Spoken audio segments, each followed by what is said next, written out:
The stars above Earth flickered as thousands of ships materialized in the night sky.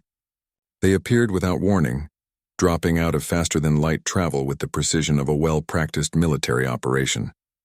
The vessels were enormous, each one larger than the biggest aircraft carriers humanity had ever built. Their hulls gleamed with an otherworldly purple sheen, and strange symbols glowed across their surfaces. Commander Vexithar stood on the bridge of the flagship, looking down at the blue and green planet below. His three eyes studied the data flowing across holographic displays. He felt confident, almost bored. This would be conquest number 48 for the Zetharian Collective. The pattern was always the same. "Begin the standard protocol," he ordered, his voice carrying the weight of someone who had done this many times before. The communication arrays activated, broadcasting surrender demands in 70 different Earth languages. The message was simple and direct. Submit to Zetharian rule or face complete destruction. The aliens had done their research, after all. They knew humanity was divided into nearly 200 separate nations, constantly arguing and fighting among themselves. They knew about the wars, the conflicts, the inability to agree on even basic planetary issues. To demonstrate their power, Vexthar gave another order. Destroy their orbital defenses. Beams of concentrated energy lanced down from the Zetharian fleet. Defense satellites that had taken decades and billions of dollars to launch simply ceased to exist. They didn't explode dramatically like in human movies. They just vanished, turned to vapor and scattered atoms. The International Space Station was next, though the aliens at least gave the crew time to evacuate in their emergency capsules. In command centers across Earth, military leaders watched their screens go dark. General Sarah Chen sat in the Pentagon Situation Room, her face expressionless as satellite after satellite blinked offline. Around her, junior officers looked panicked, waiting for orders that didn't come. "Ma'am," one of them asked. "Shouldn't we respond?" "Not yet," Chen said quietly. "Let them think we're helpless." Similar scenes played out in Moscow, Beijing, London, and Delhi. Leaders who had spent years preparing for this exact scenario now held their forces back.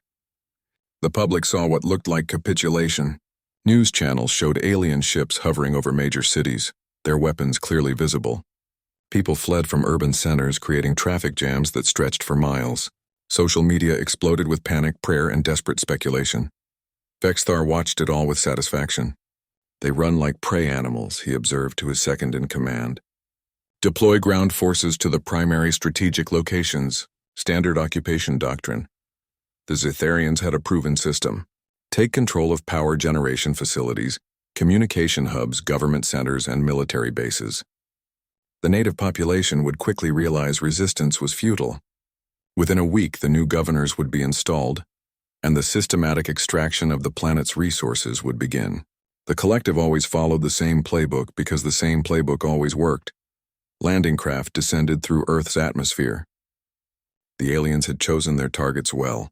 Nuclear power plants, oil refineries, server farms, capitol buildings, and major ports. Their troops marched out with weapons ready, expecting token resistance at best. What they found initially confirmed their expectations. Some human soldiers fired a few shots before retreating. Some facilities were abandoned entirely, the defenders having fled without a fight. The Zetharians set up their equipment and began broadcasting messages of occupation. Citizens were ordered to remain calm, stay in their homes, and await further instructions. But Vexthar didn't know that in an underground bunker beneath the Swiss Alps, representatives from every major nation on Earth were gathered around a massive table. There were no arguments now, no political posturing. The people in that room had spent decades wargaming this exact scenario. They had studied every invasion in human history, from the Mongol conquest to the World Wars, learning not just how to fight, but how to think about fighting. "Phase 1 is complete," announced General Chen via secure video link. "They've taken the bait." "Confirmed," replied General Volkov from Russia. "Our forces have withdrawn to secondary positions as planned." "China reports the same," added General Chung. "The enemy believes they control our critical infrastructure." "What the Zetharians controlled were elaborate traps. The facilities they occupied were rigged with sensors feeding information to human intelligence. Every alien movement, every communication, every tactical decision was being recorded and analyzed. The power plants they guarded could be shut down remotely. The communication hubs they monitored were already bypassed by hidden networks. The government buildings they occupied were empty shells while real command centers operated from secret locations. A young officer in the bunker spoke up nervously. "What about the civilians in occupied zones?" "They know what to do," Chen replied. "Every person in those cities has been briefed through emergency broadcast systems. They'll stay calm, comply with alien orders, and watch. Every pair of eyes is an intelligence asset now." In New York City, aliens patrolled Times Square while humans watched from windows. In Tokyo, Cytherian troops stood guard at the Imperial Palace while seeming crowds of frightened citizens actually noted every detail of alien equipment and procedures. In Cairo, what looked like panicked crowds fleeing the pyramids were actually organized groups moving to pre-assigned rally points. Vexthar reviewed the initial reports with growing satisfaction. "Resistance is minimal," he told the collective's high command via FTL communication. "This world will be fully pacified within a standard cycle." What he didn't realize was that human scouts had already infiltrated 3 of his landed vessels. While Zetharian troops occupied Earth cities, human special forces operators were inside alien ships, carefully mapping systems, stealing data chips, and planting surveillance devices. Every time an alien technician activated a console, humans were learning how their technology worked. In underground laboratories, human scientists were already tearing apart captured alien drones. The technology was advanced, certainly more sophisticated than Earth's current hardware. But it wasn't magical. It followed rules, used physics that humans understood, and most importantly, it had weaknesses. "Their shields operate on a rotating frequency," one scientist reported excitedly. "If we can predict the pattern, we can time our weapons to hit during the vulnerable phase. Their communication is quantum-based but uses a surprisingly limited encryption protocol," reported another. Overconfident, they never expected anyone to even attempt code breaking. Back in orbit, Vexithar settled into his command chair, already composing his official conquest report. He had no idea that the primitive species below had been preparing for this moment since the first time they looked at the stars and wondered what else was out there. He didn't know that humans had been fighting and killing each other for 10,000 years, learning lessons in blood and fire that the Zetharians had never needed to learn. The trap was set. The bait was taken. Now came the part that humans had practiced since they first picked up stones to use as weapons. Now came the war. 72 hours after the invasion began, Vexthar believed the conquest was nearly complete.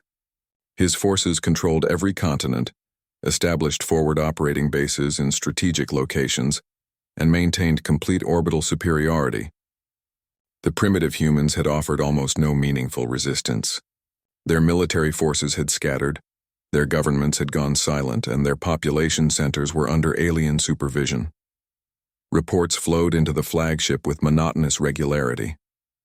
All sectors secured, minimal casualties, local population compliant. It was exactly like the previous 47 conquests. Vexthar allowed himself a moment of satisfaction before turning his attention to the resource extraction plans. That's what all of this was really about, after all.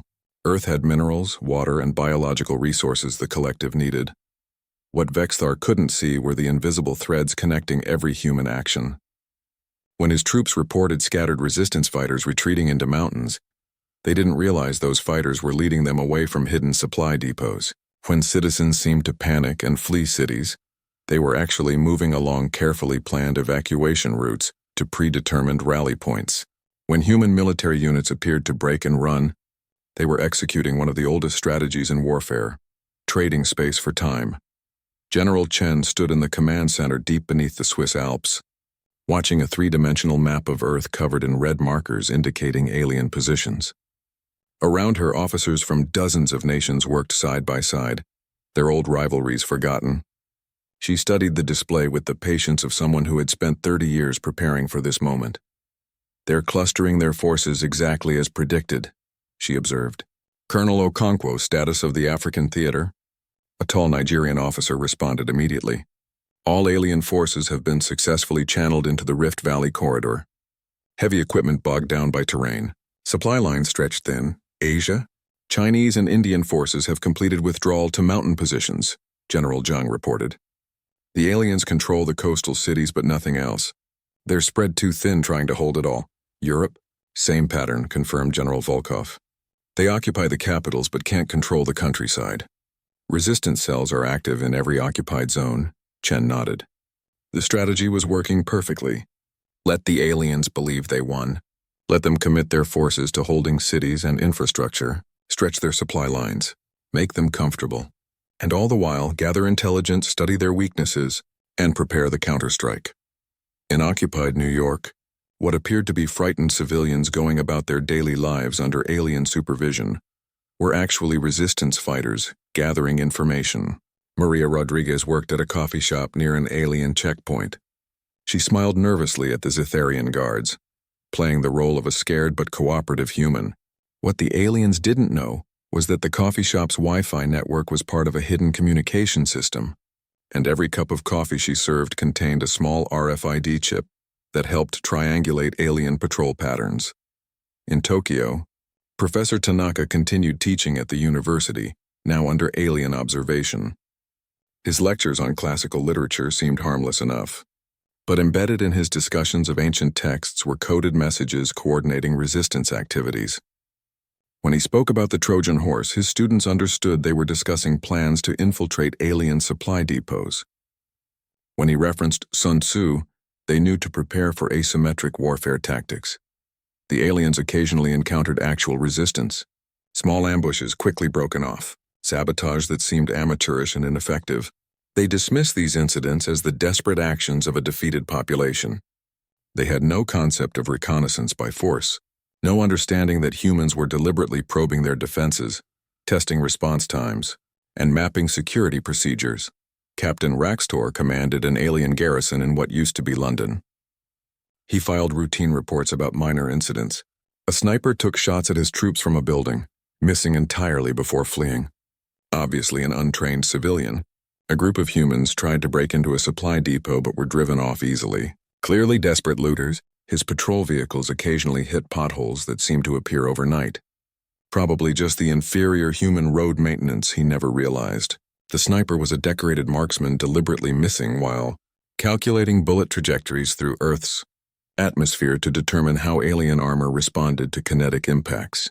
The failed break-in was actually a successful intelligence operation that mapped the depot's entire security system. The potholes were carefully placed to force his patrols onto specific routes where every vehicle was photographed, scanned, and analyzed. Beneath Moscow, human engineers worked around the clock in converted subway tunnels. They had pieces of alien technology now, scavenged from damaged drones and accidentally discarded equipment. Teams of scientists who barely spoke the same languages collaborated through translators and shared computer screens, united by a common purpose. Their power cells use a crystalline matrix, one Russian physicist explained excitedly. It's more efficient than our batteries, but there's a thermal weakness. If we can generate enough heat in a focused area, the crystal structure becomes unstable. Their armor is self-healing, added an American materials scientist, but it needs time. Rapid successive impacts in the same location will overwhelm the repair mechanism. Every weakness was cataloged, every vulnerability noted. The information flowed to command centers, then to military units preparing for the counterattack. Humans were learning fast, adapting faster. It was what they did best. In orbit, Vexthar received a curious report. Several of his supply ships had experienced minor technical failures. Nothing serious, just glitches in navigation systems, brief power fluctuations, unexplained course deviations. Irritating but not alarming. He ordered his technicians to investigate. Those technicians never found the human infiltrators who had boarded the ships during the initial chaos. Ex-astronauts and specially trained operatives who could function in zero gravity, who had studied alien technology from intercepted transmissions, and who now moved through the ships like ghosts. They weren't sabotaging anything yet. They were learning, mapping, and preparing. On Earth's surface, the strategic withdrawal continued. What looked like disorganized retreat was actually a carefully orchestrated consolidation of forces. Military units that had appeared to scatter were actually regrouping in hidden bases. Equipment that seemed abandoned was actually cached in secret locations. Personnel who looked like refugees were actually soldiers moving to new positions. The Zetharians controlled the cities. Humanity controlled everything else. The mountains, the forests, the deserts, the vast spaces between population centers, and they were using that space to prepare. In the American Midwest, National Guard units trained with captured alien weapons. In the Siberian wilderness, Russian forces practiced new tactics designed specifically for fighting Zetharians. In the Amazon rainforest, Brazilian special forces learned to move through terrain the aliens found impossible. In the Australian outback, drone operators prepared swarms of modified civilian drones converted into weapons. Every nation contributed what it did best. Israeli intelligence provided training in counterintelligence. Korean engineers reverse-engineered alien electronics. German manufacturers retooled factories to produce hybrid human-alien technology. Indian programmers worked on hacking alien computer systems. It was the largest coordinated effort in human history, all happening under the aliens' noses. Vexthar stood on his bridge, satisfied with the view of the conquered planet below. In his experience, the hard part was over. Occupation was always easier than invasion. The local population would gradually accept their new reality. Resources would begin flowing to the collective. Another successful conquest to add to his record. He had no idea that below him, humanity was coiling like a spring, ready to explode. The trap had been set and sprung. The aliens were exactly where humans wanted them. Overconfident, spread thin, and completely unaware that they were no longer the hunters. They had become the prey. The first sign that something had changed came in the early morning hours of Day 10. Captain Raxtor was reviewing routine patrol reports when his communication officer burst into the command center, all three eyes wide with alarm. "Sir, we've lost contact with the supply convoy from the airport." Raxtor wasn't immediately concerned. "Equipment malfunction?" "Unknown." They simply stopped responding. "All 12 vehicles, that was unusual." Raxtor dispatched a quick reaction force to investigate. They found the convoy on a quiet suburban street.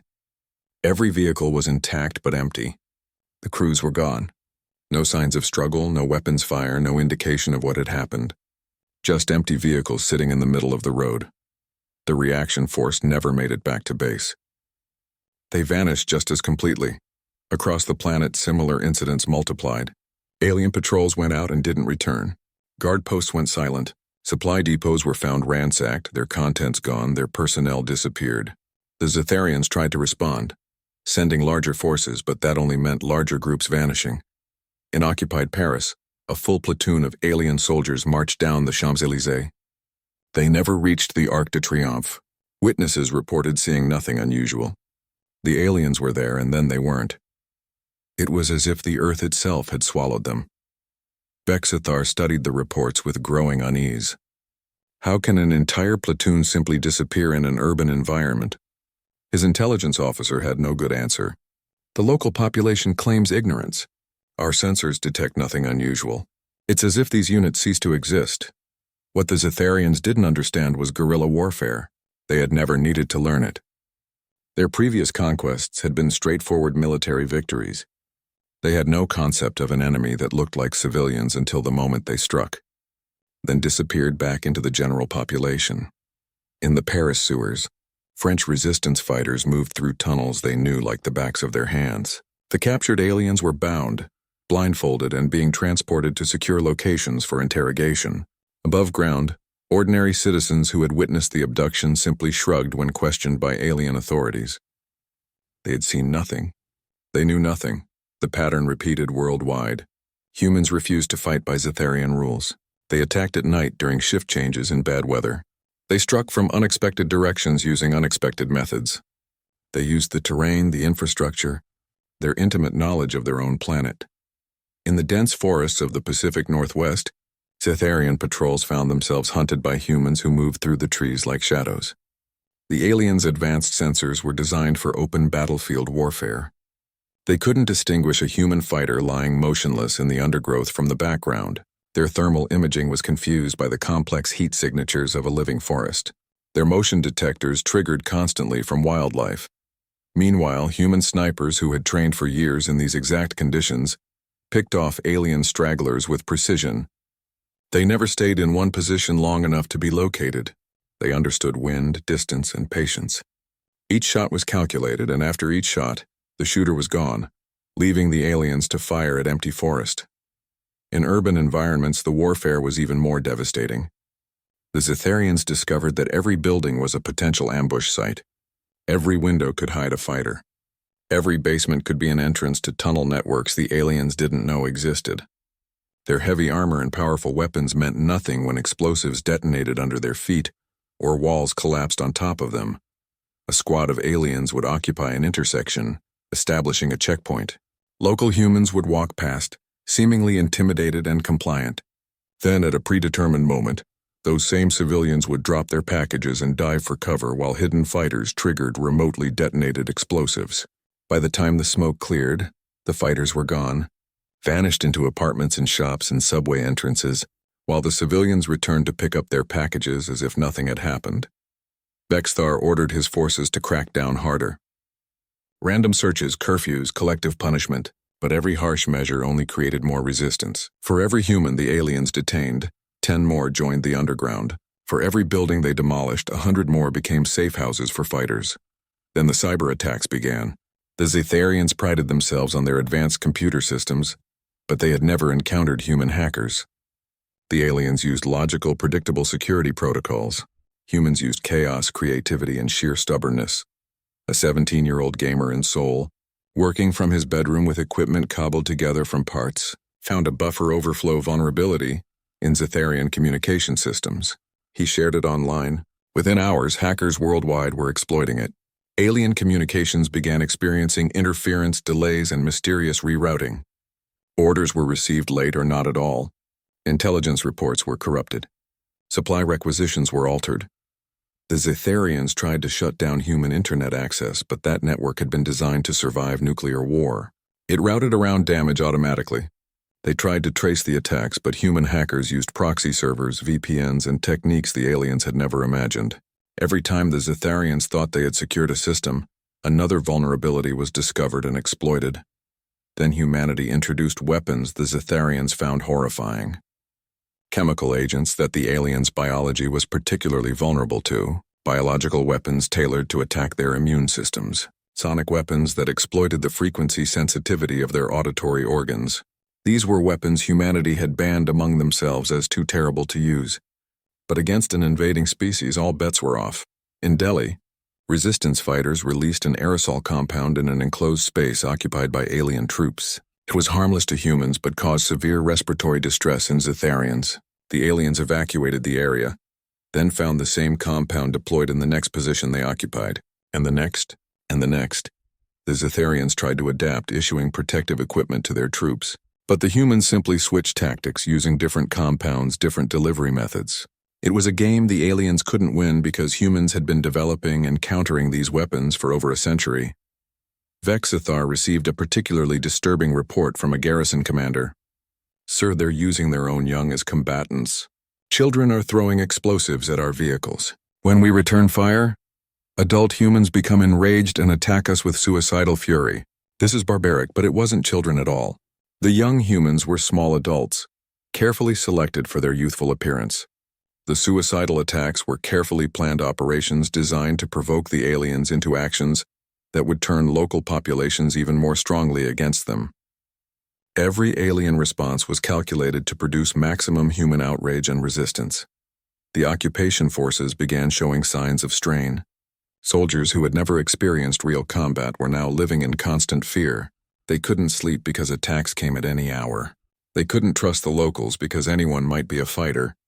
They couldn't even trust their own equipment because human infiltrators had proven capable of tampering with it. Morale plummeted. Requests for reinforcement flooded up the chain of command, but Vexthar had no reinforcements to send.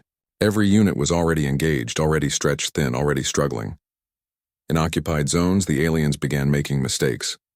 Exhausted soldiers fired at shadows. Nervous commanders ordered their troops to withdraw from exposed positions, ceding ground they had fought to take.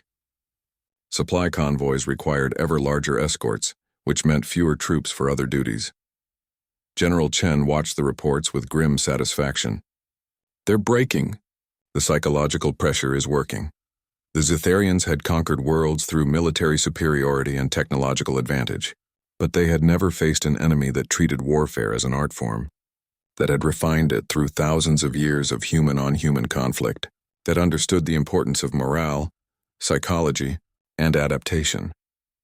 They had never faced an enemy that simply refused to lose no matter what the cost. The Zetharians fought to conquer.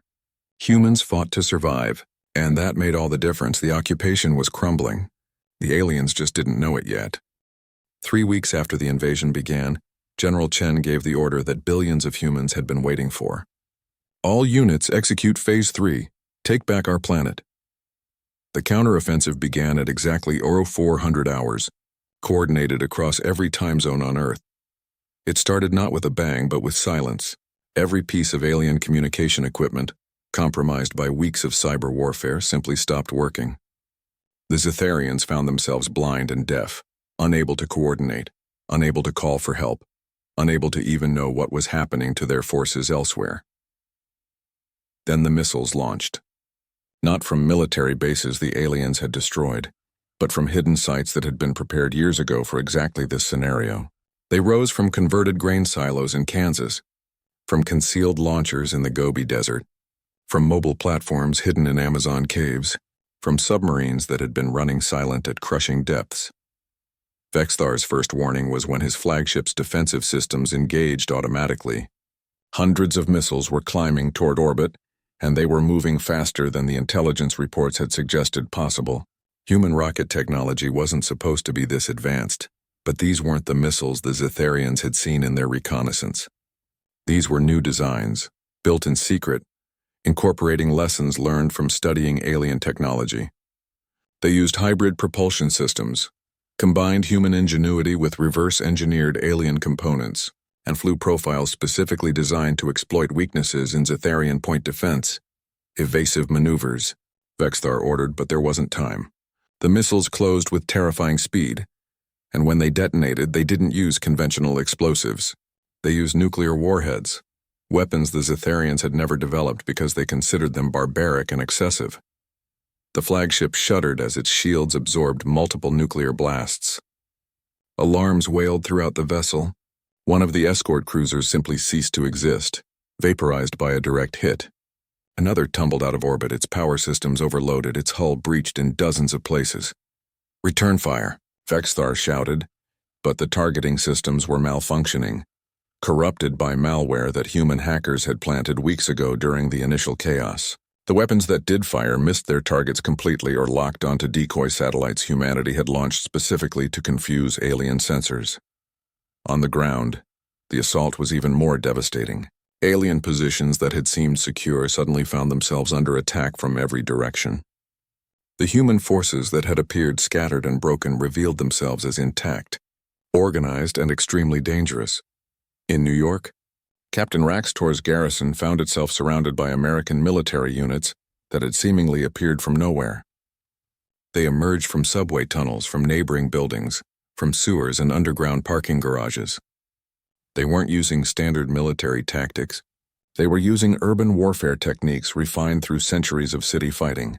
From Stalingrad to Fallujah, Raxtor tried to establish a defensive perimeter, but his troops were already demoralized from weeks of guerrilla attacks. When human forces hit them with coordinated fire from multiple angles, using a combination of conventional weapons and captured alien technology, the Zetharian formation broke. Some aliens tried to retreat, only to find their escape routes blocked. Others attempted to surrender, but the humans were pressing their advantage too hard, giving no quarter. Similar scenes played out across the planet. In Tokyo, Japanese self-defense forces supported by South Korean units overran alien positions using tactics that combined ancient samurai principles with modern military doctrine. In Moscow, Russian forces demonstrated that winter warfare wasn't just about temperature. It was about knowing how to use terrain, weather, and psychology against an enemy. The Zetharians discovered that their advanced shields, designed to stop energy weapons and high-velocity projectiles, were vulnerable to attacks they hadn't anticipated. Humans used acid that ate through shield generators. They employed electromagnetic pulses that overloaded power systems. They even used simple things like fire, smoke, and water, exploiting the fact that Zetharian equipment wasn't designed for Earth's diverse environments. In the air, the battle was equally one-sided. Human aircraft that the aliens had dismissed as obsolete suddenly proved devastatingly effective. Stealth fighters, invisible to Zetharian sensors, delivered precision strikes. Old-fashioned propeller planes flying too slow and low for alien targeting systems to track effectively dropped modified munitions. Even civilian drones, thousands of them, swarmed alien craft in coordinated attacks that overwhelmed point defenses through sheer numbers. Colonel Jennifer Hawk Morrison led a squadron of F-35s in a strike against an alien air superiority vessel over the Pacific. The Zetharians had shot down several of her fellow pilots in the early days of the invasion, and she hadn't forgotten. "Remember," she told her squadron, "they think in straight lines. They can't imagine we'd do something crazy." She led her fighters in a maneuver no military textbook would recommend, diving toward the ocean at speeds that pushed the edge of what her aircraft could handle, then pulling up at the last possible second while releasing a full payload. The alien vessel's targeting systems, calibrated for more predictable attack patterns, failed to track the erratic approach. The missiles struck home and the vessel plummeted into the Pacific. On the ground, Special Forces teams executed missions they had been planning for weeks. They infiltrated alien command centers using routes mapped by resistance fighters. They destroyed fuel depots, sabotaged equipment, and captured key personnel.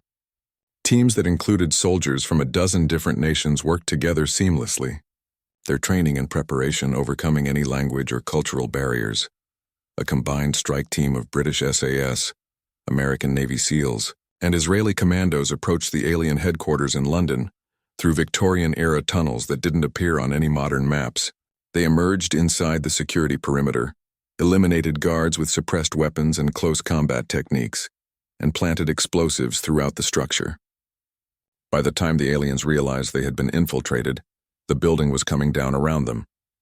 The technological gap that had seemed so overwhelming was closing rapidly. Human engineers had done the impossible, reverse engineering alien technology in mere weeks. They couldn't replicate everything, but they understood enough to create hybrid weapons that combined the best of both technologies. A new generation of armored vehicles rolled out of hidden factories, equipped with human engines and armor, but mounting captured alien energy weapons. Infantry carried rifles that fired conventional bullets enhanced by alien power cell technology. Artillery pieces used human targeting systems improved with alien sensor arrays. In orbit, the decisive moment came when human-controlled alien vessels, captured and crewed by hastily trained astronauts, joined the battle. The Zetharians found themselves fighting their own technology, operated by humans who had no compunction about ramming, suicide runs, or other tactics the aliens considered dishonorable. Vexthar watched his fleet disintegrating. Ships were being destroyed or captured. Ground forces were in full retreat or surrounded. The humans had revealed capabilities far beyond what intelligence had suggested. Worse, they fought with a creativity and unpredictability that Zetharian doctrine couldn't counter. "Request reinforcements from the collective," he ordered desperately. His communication officer looked stricken. "Sir, all FTL communication has been compromised. We're receiving contradictory orders, false reports, and what appear to be fabricated messages from the High Command." Human cryptographers had indeed cracked the Zetharian communication codes. They were now flooding alien channels with disinformation, creating confusion, sending false orders, and blocking legitimate distress calls. The Zetharian forces on Earth were cut off, isolated, and being systematically destroyed. The counteroffensive had been planned to last weeks. It was over in 72 hours. The aliens who had arrived with such confidence were now scattered, defeated, and desperate. Their technological superiority had meant nothing against human adaptability, creativity, and sheer bloody-minded refusal to accept defeat. General Chen stood in the command center, watching the tactical displays turn from red to blue as human forces reclaimed territory across the globe. Around her, officers from every nation embraced, cheered, and wept with relief. "Send the message to all remaining alien forces," she ordered. "Surrender now, and you'll be treated according to the Geneva Convention. Continue fighting, and we'll show you what humanity does to invaders who threaten our home." The message went out in 70 languages, including Zetharian. The invasion was over. The real question was what came next. The end came not with a final battle, but with a collapse of will. The Zetharian forces, battered and confused, found themselves subjected to a weapon they had no defense against. Psychological warfare refined by a species that had been practicing it for millennia. It began with the captured aliens. Instead of executing them or subjecting them to harsh treatment, humanity did something the Zetharians found incomprehensible. They followed the Geneva Convention, treating prisoners of war with dignity and respect. In detention facilities across Earth, captured Zetharian soldiers received medical care for their wounds, adequate food, clean shelter, and protection from harm. Human guards treated them professionally, even kindly. Medical teams studied their biology not to find weaknesses but to ensure proper care. Translators helped them communicate their needs. Prisoner interviews were conducted by trained interrogators who used conversation rather than coercion. They asked about home, family, the reasons for the invasion. They listened to the answers. They showed genuine interest in Zetharian culture. And carefully, subtly, they planted seeds of doubt. "Your leaders told you humans were primitive savages, didn't they?" one interrogator asked casually. "Look around. Does this seem savage to you? We could have killed you, but we're feeding you instead. Why do you think that is?" The videos of these interactions were carefully edited and broadcast on frequencies the Zetharians still controlled. Occupation forces across the planet watched their captured comrades being treated better by humans than they were being treated by their own commanders. The cognitive dissonance was devastating. At the same time, humanity launched a media campaign that would have impressed the most skilled propaganda ministries. They created footage showing alien casualties, real and fabricated. They broadcast intercepted communications that were actually completely manufactured, showing Zetharian high command discussing the abandonment of invasion forces. They produced realistic videos of alien commanders being tried for war crimes by their own people. The most effective piece was a leaked communication from the collective's leadership, stating that the invasion force was considered expendable and would not be reinforced or rescued.